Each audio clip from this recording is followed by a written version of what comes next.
Ladies and gentlemen, I thank you very much for coming this morning, and thank you. Asante sana.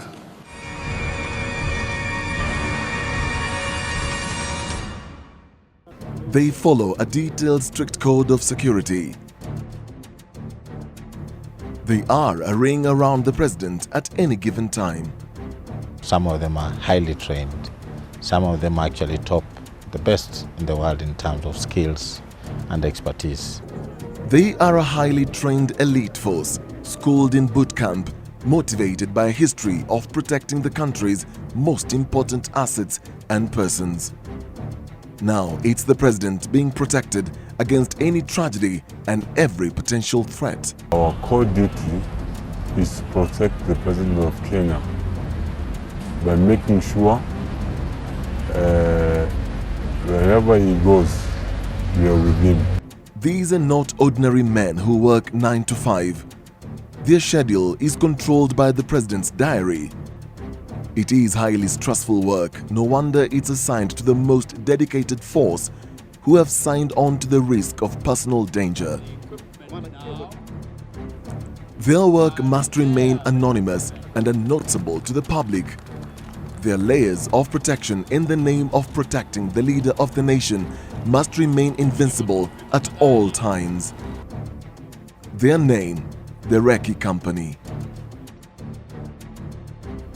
This paramilitary wing of the Kenyan military and Kenya Police has been in existence since 1948, when it was established to deal with situations affecting internal security in the country and not intended for use on duties of a permanent static nature, primarily to be a reserve for special operations and civil disorder. Historically, this dreaded group initially was created as the Emergency Company and only had 50 men armed with Brent guns carriers and armored cars. In 1964, a need arose to train men purposely for GSU in order to cope with the rising demand for specialist services.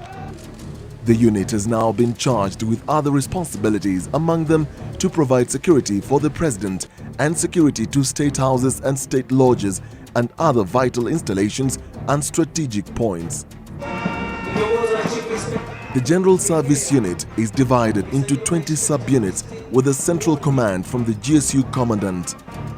These units are called companies named alphabetically from letters A to T, with the exception of letters P and O. There are 4 major companies that feature prominently in the public domain: Headquarters Company, GSU Training School, GSU Recce Company, and the GSU G Company, based at State House. The Recce Company is specially assigned to protect the president. They are armed with an arsenal of protection unseen to the public. Their tools include specially designed weapons. The Recce Company is armed with Glock guns, specially designed with the blowback effect, with a shooting ability that is unrivaled already within a heartbeat. You have to be a sniper to protect the president. In their black suits, some with dark glasses strategically positioned along the path trodden by their commander-in-chief, they form a fortress around him.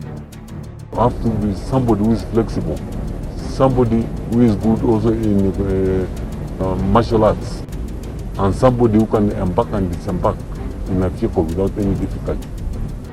The Recce Company are highly trained to work in environments and terrains than any other type of soldier in the country. They are sharpshooters with almost 100% accuracy. They are trained to hit a target within an inch from 100 meters or more. The Recce Company is only one of the few deployments that guards a sitting president. The security detail involves the Presidential G Company based in Ruiru, Presidential Escort Unit, Bomb Disposal Unit from Recce Company, NSIS and CAD officers, protocol cars, non-police staff like the Presidential Press Service.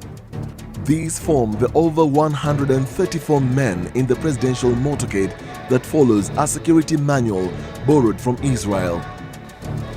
The recce company is deployed along the path and venue where the president is expected to arrive.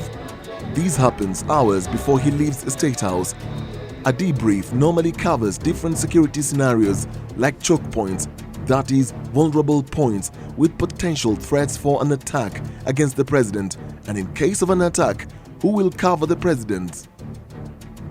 One cardinal rule with the recce company is they don't stand to fight, they just evacuate. Their deployment numbers depend on the nature of function the president will be attending and intelligence gathered from the ground. A maximum deployment can go up to 100. That is why they are called elite forces. Elite forces go beyond call of duty in terms of training, in terms of service, in terms of commitment. The recce company is definitely on the cutting edge, but beyond this hard work lies a life of sorrow and desperation. These officers are living in deplorable conditions.